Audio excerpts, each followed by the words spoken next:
ಕೆಂಡಾವರೆ ಹೂವರಳಿ ನಿಂತ್ಯಾವೆ ಗಮ್ಮೆಂದು ಗಂಧ ಬೀರ್ಯಾವೆ ನಡೆದಾಡೋ ಹಾದಿ ಬೀದಿಲಿ ಇವಳು ನಡೆದಾಡೋ ಹಾದಿ ಬೀದಿಲಿ ಬ್ಯಾಸಿಗೆ ಗಾಲದಾಗು ಗಾಳಿ ಬೀಸ್ಯಾದೆ ತಂಪಾದ ಗಾಳಿ ಬೀಸ್ಯಾದೆ ಸುಳಿದಾಡೋ ನಮ್ಮ ಊರಲ್ಲಿ ಪಾರವ್ವ ಸುಳಿದಾಡೋ ನಮ್ಮ ಊರಲ್ಲಿ ಮನ್ಸು ಮಾದೇವ್ನ ಗುಡಿ ಸೇರೋ ಮಲ್ಲಿಗೆ ಹಂಗೆ ಮೋಡದಿಂದ ಜಾರೋ ಸಿಹಿ ಮಳೆ ನೀರಂಗೆ ಬಿಸಿಯಾದ ರೊಟ್ಟಿ ಮ್ಯಾಗಿನ ಬೆಣ್ಣೆಯ ಹಂಗೆ ಸಹನೆಯ ತೇರು ನಮ್ಮೀ ಪಾರು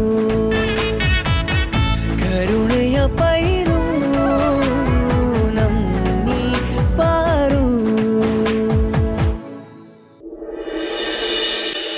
ಜನನಿಯವ್ರ ತಂದೆ ಬರ್ತಾ ಇದಾರಂತ ಅಷ್ಟೇ ಹೇಳಿದ್ದು, ಬ್ರೋ ಎದ್ದೋ ಬಿದ್ದೋ ಅಂತ ಓಡೋಗ್ಬಿಟ್ಟು ಹಂಗೆ ಬಜಿಕೊಂಬಿಟ್ಟವ.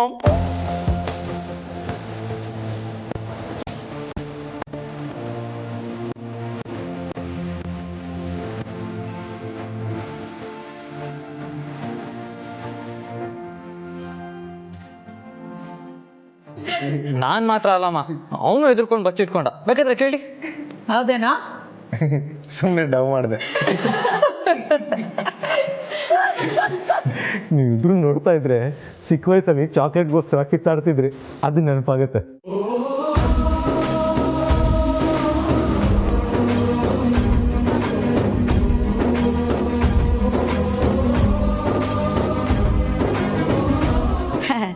ಈಗಲೂ ಏನು ಕಮ್ಮಿ ಇಲ್ಲ ಭಾವ. ಇಬ್ಬರಿಗೂ ಚಡ್ಡಿ ಹಾಕಿಸ್ಬಿಟ್ಟು ಲಾಲಿಪಾಪ್ ಕೊಟ್ಬಿಟ್ರೆ ಚಿಕ್ಕ ಮಕ್ಳ ಥರಾನೇ ಕಾಣಿಸ್ತಾರೆ. ಚಿಕ್ಕಮ್ಮ, ಇದ್ಯಾಕೋ ಓವರ್ ಆಯ್ತು. ಗೊತ್ತಾಯ್ತು ಬಿಡಪ್ಪ, ಅಕ್ಕ ಬೈಲಿಲ್ಲ ಅಂತ ನೀನ್ ಬೈತಾ ಇದೀಯಾ? ನಿನ್ನನ್ನ ಎತ್ತಿ ಆಡಿಸಿ ಬೆಳೆಸಿ ಅದನ್ನೆಲ್ಲ ನೀವೇ ಮಾಡಿದ್ದಕ್ಕ. ಫ್ಲೋನಲ್ಲಿ ಬಂದ್ಬಿಟ್ಟು ಹೇಳ್ಬಿಟ್ಟೆ. ಇನ್ನು ಒಂದು ಮಾತು ಆಡಲ್ಲಕ್ಕ.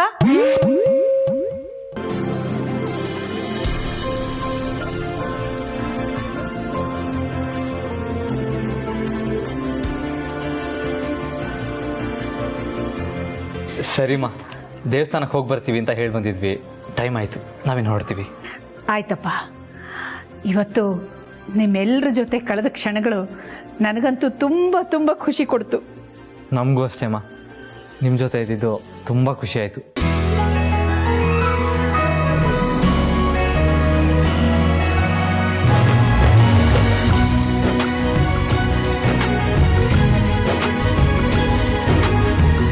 ಸದ್ಯಕ್ಕೆ ಪ್ರೀತು ಎಂಗೇಜ್ಮೆಂಟ್ ಆಗಿದೆ. ಈಗ ನಮ್ಮ ಮುಂದೆ ಇರೋ ಚಾಲೆಂಜ್ ಅಂದರೆ ನಂದಿನೇ ಪ್ರೀತು, ಪ್ರೀತು ಅಖಿಲ ಮತ್ತೆ ರಘುವಿನ ಮಗ ಅಂತ ವೀರಣ್ಣಂಗೆ ಗೊತ್ತಾಗಬೇಕು.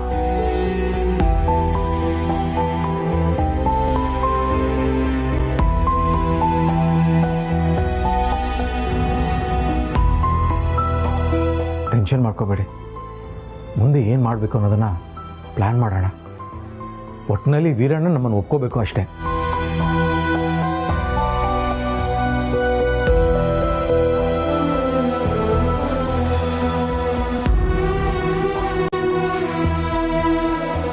ದೇವರು ಇಷ್ಟೇ ಮಾಡಿದಾನಂತೆ, ನಮ್ಮ ಎರಡು ಫ್ಯಾಮಿಲಿನೂ ಒಂದು ಮಾಡಲ್ವಾ ಅವನು? ಖಂಡಿತ ಮಾಡ್ತಾನೆ, ಆ ನಂಬಿಕೆ ನನಗಿದೆ.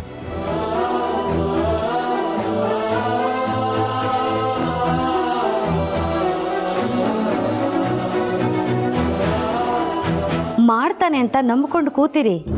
ಎಡಗಡೆಯಿಂದ ಹೂ ಬೀಳೋ ಥರ ನಾನೇ ಮಾಡಿ ನಿಮ್ಮ ಆಸೆಗೆ ಅಡ್ಗಾಲ್ ಹಾಕ್ತೀನಿ. ಅದಕ್ಕೆ ಅಂತಾನೆ ತಾನೇ ಗುರೂಜಿ ನನ್ನನ್ನು ಇಲ್ಲಿ ಕಳಿಸಿದ್ದು. ಸರಿಪ್ಪ, ನಾವೇನು ಹೊರಡ್ತೀವಿ ಅಮ್ಮ, ಬರ್ತೀವಿ. ಸರಿಪ್ಪ.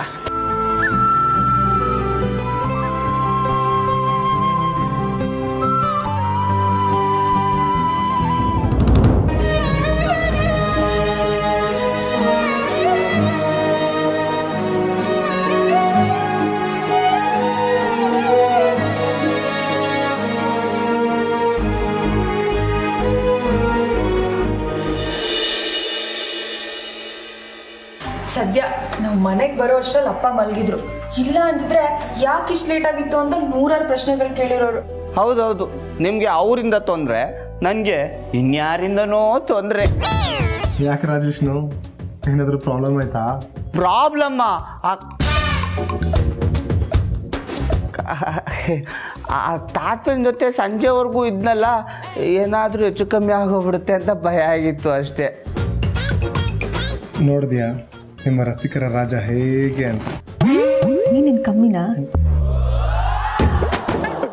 ಓಹೋ, ಅಲ್ಲೂ ಏನಾದರೂ ಹೆಚ್ಚು ಕಮ್ಮಿ ಆಯ್ತಾ?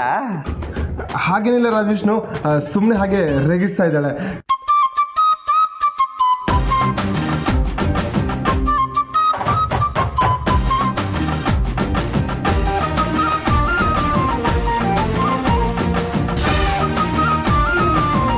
ಪ್ರೀತು, ಜನನಿ, ನಿಮ್ಮಿಬ್ಬರಿಗೆ ಎಂಗೇಜ್ಮೆಂಟ್ ಮಾತ್ರ ಆಗಿದೆ. ಇಷ್ಟು ಸಲಗೆ ಒಳ್ಳೇದಲ್ಲ. ಜನನಿ, ನೀನು ಪಾರ್ವತಿ ಪಕ್ಕ ಕೂತ್ಕೋ. ಸರಿ ಅಜ್ಜೆ.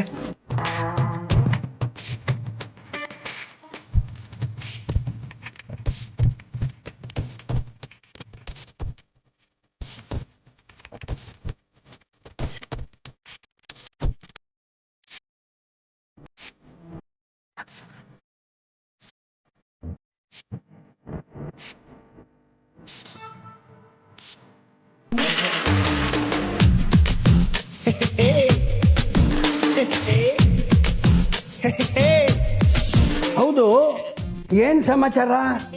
ಬರೋಕೆ ಯಾಕೆ ಇಷ್ಟೊತ್ತಾಯ್ತು? ತಾತ, ಸಮಾಚಾರ ಒಂದಾ ಎರಡ ದೊಡ್ಡ ದೊಡ್ಡ ಕಥೆಗಳಾಗೋಯ್ತು. ಹೌದಾ? ಅಂಥದ್ದು ಏನಾಯ್ತು ತಾತ? ಅದು ಹೇಯ್ ಪ್ರೀತು, ಸುಮ್ಮನಿರು. ಅಂಥದ್ದೇನಿಲ್ಲ ತಾತ.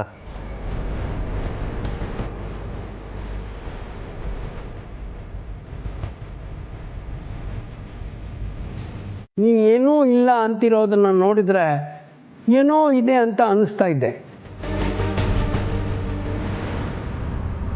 ಪ್ರೀತು, ನೀನು ಹೇಳಪ್ಪ, ಏನಂತ? ಪಾರ್ವತಿ ಬಾವಿಗೆ ಹೋಗ್ಬಿಡಿದ್ಲು ಕಾಲ್ಚಾರಿ.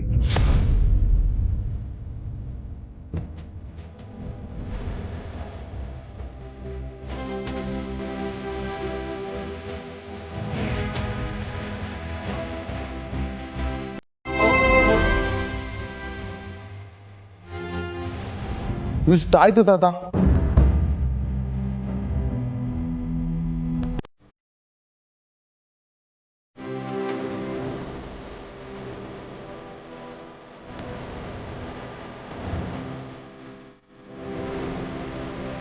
ಹೌದೇನಮ್ಮ, ನೀವ್ಯಾಕೆ ಬಾವಿ ಹತ್ರ ಹೋಗಿದ್ದೆ?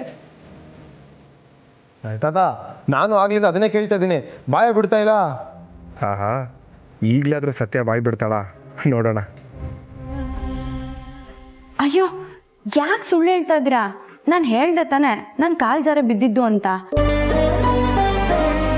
ತಾತ, ನನ್ನ ಕಾಲು ಜಾರೆ ಬಿದ್ದಿದ್ದು. ನಾನು ಎಷ್ಟು ಹೇಳಿದ್ರು ಅವ್ರು ನಂಬ್ತಾನೆ ಇಲ್ಲ. ನಿಜವಾಗ್ಲೂ ನನ್ನ ಕಾಲು ಜಾರೆ ಬಿದ್ದಿದ್ದು ತಾತ.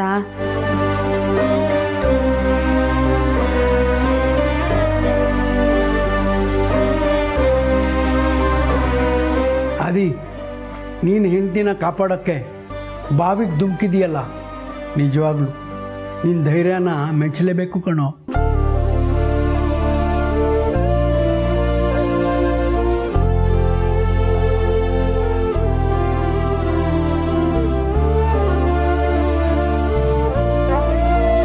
ತಾತ, ನೀವು ಹೇಳಿದನೋ ಸರಿ, ಬ್ರೋ ಎಲ್ಲ ವಿಷಯದಲ್ಲೂ ಧೈರ್ಯವಾಗಿದ್ದಾನೆ, ಆದರೆ ಒಂದು ವಿಷಯದಲ್ಲಿ ಮಾತ್ರ ಪುಕ್ಲ. ಹೌದಾ? ಯಾವ ವಿಷಯನೋ? ಪ್ರೀತು, ನಿಂದು ಯಾಕೋ ಅತಿ ಆಯಿತು. ಸುಮ್ಮನಿರು ಅಂತ ಹೇಳಿದೆ ತಾನೆ. ಪರವಾಗಿಲ್ಲ, ನೀನು ಸುಮ್ಮನಿರೋ. ಆದಿ, ನೀನು ಹೇಳೋ ಪ್ರೀತು. ತಾತ, ನಿಮ್ಮ ಥರನೇ ಜನನಿ ನಮ್ಮ ಬಾಬಾ ಸಖತ್ ಧೈರ್ಯವಂತ, ಯಾವುದೇ ಕಾರಣಕ್ಕೂ ಹೆದರಲ್ಲ ಅಂತ ನನ್ನ ಹತ್ರ ಬೆಡ್ಸ್ಕಟ್ಟಿದ್ಲು. ನಾನು ಹೋಗಿ ಅಣ್ಣನ ಹತ್ರ ಬುದ್ಧಿ ಬರ್ತಾ ಇದಾರೆ ಅಂತ ಸುಮ್ಮನೆ ಚವ ಕೊಟ್ಟೆ, ಎದ್ನೋ ಬಿದ್ನೋ ಅಂತ ಓಡೋಗ್ಬಿಟ್ಟ.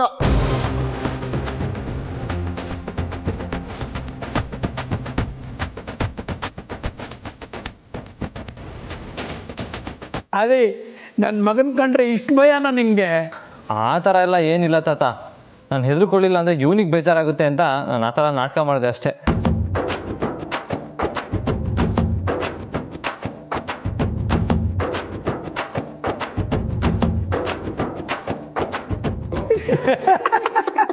ಪಾರ್ವತಿ ನಿನ್ನ ಗಂಡ ಚೆನ್ನಾಗಿ ಸುಳ್ಳು ಹೇಳ್ತಾನಮ್ಮ.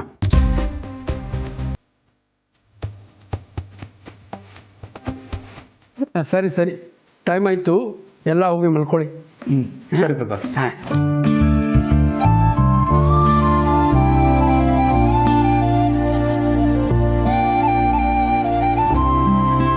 ಪಾರ್ವತಿ, ತಾತ ಬಲೆ ರಿಸ್ಕ, ಫಸ್ಟ್ ಎಸ್ಕೇಪ್ ಆಗಬೇಕು ಅಲ್ವಾ ಚಿಕ್ಕೇಶ್ ಮಾರ್ರೆ ಎಲ್ಲೋಯ್ತಾ ಇದ್ದೀರಾ? ಮಲ್ಗಕ್ಕೆ. ಹಾಂ, ನಾವು ಮಲ್ಗೋದು ಆ ಕಡೆ, ಈ ಕಡೆ ಅಲ್ಲ. ಇವತ್ತು ನಾನು ನನ್ನ ಹೆಂಡತಿ ರೂಮಲ್ಲಿ ಮಲಗ್ತೀನಿ. ಹಲೋ, ನಾನಿನ್ನೂ ನಿನ್ನ ಹೆಂಡತಿ ಆಗಿಲ್ಲಪ್ಪ. ಈಗಾಗಿಲ್ಲ ಅಂದ್ರೇನು, ಮುಂದೆ ಆಗೋಳು. ಹಾಗಂತ ಡೈರೆಕ್ಟಾಗಿ ನನ್ನ ರೂಮ್ ಒಳಗೆ ಬಂದ್ಬಿಡ್ತೀಯ ನೀನು? ಪರವಾಗಿಲ್ಲ, ನೀನು ಮುಂದೆ ಹೋಗು, ನಾನು ಆಮೇಲೆ ಬರ್ತೀನಿ. ಚಿಕ್ಕೇಶ್ ಮಾರ್ರೆ ಏನು ಮಾತಾಡ್ತಿದ್ದೀರಾ? ಅವ್ರ ಅಪ್ಪ ಏನಾದ್ರು ನೋಡ್ಬಿಟ್ಟು ಕೇಳಿದ್ರೆ ಏನು ಹೇಳ್ತೀರಾ? ಮುಂದೆ ಹೆಂಡತಿಯಾಗಳ ಜೊತೆ ಹೇಗಿರಬೇಕು ಅಂತ ಪ್ರಾಕ್ಟೀಸ್ ಮಾಡ್ತಾ ಇದ್ದೀನಿ ಅಂತ ಹೇಳ್ತೀನಿ. ತಾತ ಕೇಳಿದ್ರೆ ಅಯ್ಯೋ ಏನೋ ಒಂದು ಮಾತಾಡಿ ಕನ್ವಿನ್ಸ್ ಮಾಡ್ತೀನಿ, ನೀವು ಹೋಗಪ್ಪ. ಕೈ ಹಿಡ್ಕೊಬಿಟ್ರೆ ಇನ್ನು ನೀವು ಬಿಡಲ್ಲ. ನನಗೆ ರಾತ್ರಿ ಎಲ್ಲ ಜಾಗರಣೆ ಮಾಡೋಕ್ಕಾಗಲ್ಲ. ಚಿಕ್ಕೇಶ್ ಮಾರ್ರೆ ಯು ಎಂಜಾಯ್, ನಾನು ಹೋಗಿ ಸ್ಲೀಪಿ. ಪ್ರೀತು ಬಿಡು ನನ್ನ ಕೈ. ಈ ಕೈ ಹಿಡಿದಿರೋದು ಬಿಡಕ್ಕಲ್ಲ, ಮತ್ತೆ ಕೊಡಕ್ಕೆ.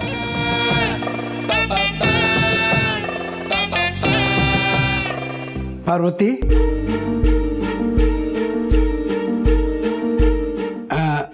ನಿನ್ನ ಗಂಡನ ಬಗ್ಗೆ ನಿನ್ಗೆ ಏನು ಅನ್ಸುತ್ತೆ ಅಮ್ಮ? ಏನು ಹೇಳಿದ್ರು, ಎಷ್ಟು ಹೊಗಳಿದ್ರು ಸಾಲದು ತಾತ. ಅವ್ರು ನನ್ನ ಪಾಲಿಗೆ ದೇವರು. ನಿನಗೋಸ್ಕರ ಇಷ್ಟೆಲ್ಲ ಮಾಡಿರೋ ನಿನ್ನ ದೇವರು ಇನ್ನೂ ಖುಷಿ ಆಗಿರಬೇಕು ಅಂದರೆ ನೀನು ಏನಾದರೂ ಮಾಡಬೇಕಮ್ಮ. ಅವ್ರು ಖುಷಿಯಾಗಿರೋದಕ್ಕೆ ನಾನು ಏನು ಬೇಕಾದರೂ ಮಾಡ್ತೀನಿ ತಾತ. ಹೇಳಿ, ಏನು ಮಾಡಬೇಕು? ಒಂದು ಮುತ್ತು ಕೊಡಬೇಕು.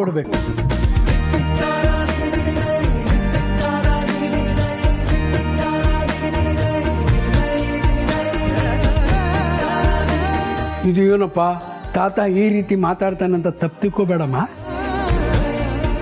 ನನ್ನ ಹೆಂಡತಿ ಇದ್ದಾಗ ನನ್ನ ಬಗ್ಗೆ ತುಂಬ ಕಾಳಜಿ ತಗೋತಾ ಇದ್ಲು.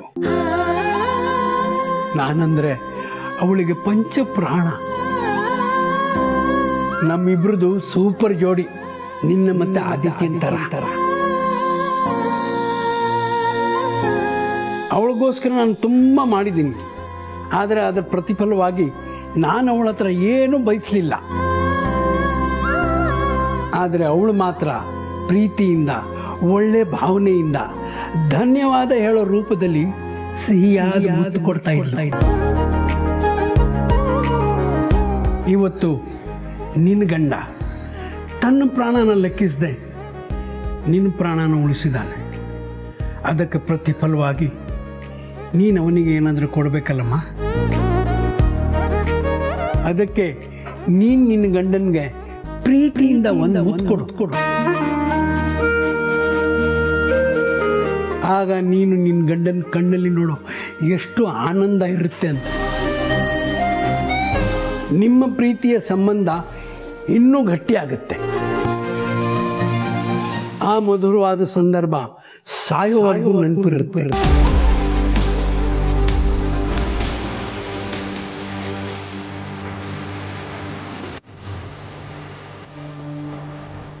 ಏನು ಯೋಚನೆ ಮಾಡ್ತಿದ್ದೀಯಾ? ಗಂಡ ಹೆಂಡತಿ ಮಧ್ಯೆ ಇದೆಲ್ಲ ಸಾಮಾನ್ಯ, ಇದರಲ್ಲಿ ಏನು ವಿಶೇಷ ಅಂತಾನ?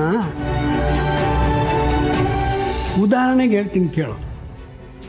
ನಮಗಿಷ್ಟ ಆದಾಗಲೆಲ್ಲ ಮನೇಲಿ ನಾವು ಸಿಹಿ ಮಾಡ್ಕೊಂಡು ತಿನ್ಬೋದು. ಆದರೆ ಹಬ್ಬಕ್ಕೆ ಮಾಡೋ ಸಿಹಿಗೆ ಬೆಲೆ ಜಾಸ್ತಿ. ಅಯ್ಯೋ ಏನಮ್ಮ, ಗಂಡನ ಖುಷಿಗೋಸ್ಕರ ಒಂದು ಮುತ್ತು ಕೊಡೋಕ್ಕೆ ಮೀನಾಮೇಷ ಎನಿಸ್ತಾ ಇದೆಯಲ್ಲ. ಆದಿತ್ಯ ನಿನ್ನ ಗಂಡ ತಂದ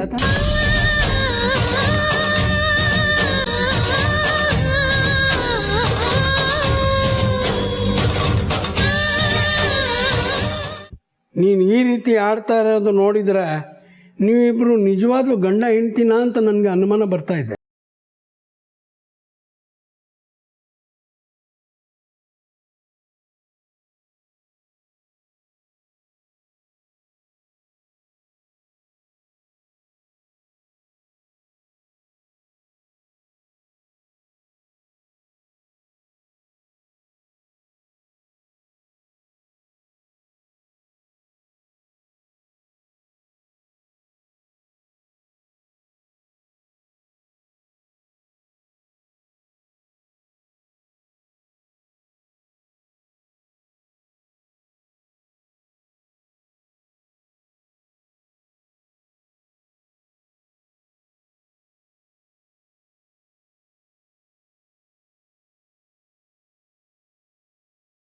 ಕೊಟ್ಟಿರೋದು ಸಾಲ್ದಾ?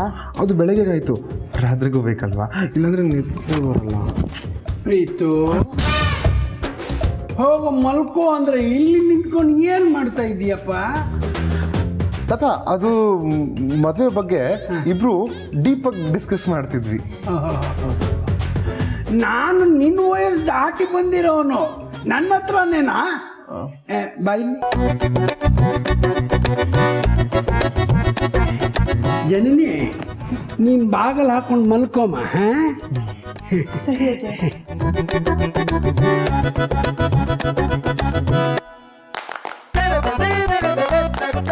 ಪ್ರೀತು, ಯಾವಾಗಲೂ ತಪ್ಕೊಳ್ಳೋದು ಮುತ್ಕೊಡೋದು ಪ್ರೀತಿಯಲ್ಲ. ಪ್ರೀತಿ ಅಂದರೆ ಹೇಗಿರಬೇಕು ಅಂತ ನಾನು ನಿನಗೆ ತೋರಿಸ್ತೀನಿ, ಬಾ.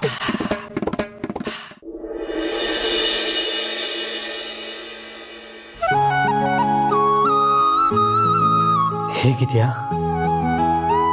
ನಿನ್ನನ್ನು ನೋಡಿ, ನಿನ್ನ ಜೊತೆ ಮಾತಾಡಿ ತುಂಬ ದಿನಗಳೇ ಆಗ್ಬಿಟ್ಟಿತ್ತು. ಇಷ್ಟು ದಿನ ನಾನು ನಿನ್ನ ತುಂಬ ಮಿಸ್ ಮಾಡ್ಕೊಳ್ತಾ ಇದ್ದೆ. ನಿನಗೂ ಹಾಗೆ ಅನ್ಸುತ್ತಾ?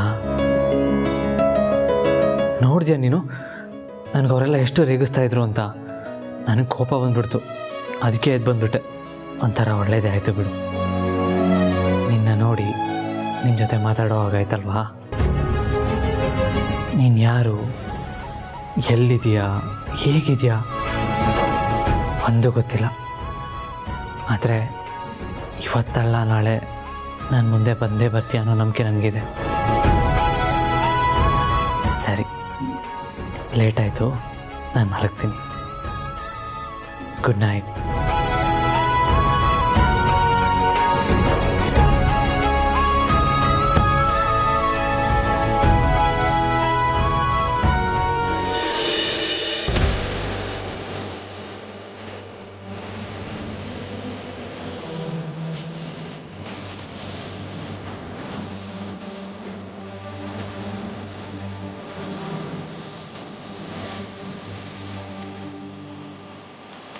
ನೀನು ನಿನ್ನ ಗಂಡನಿಗೆ ಪ್ರೀತಿಯಿಂದ ಒಂದು ಮುತ್ತು ಕೊಡು.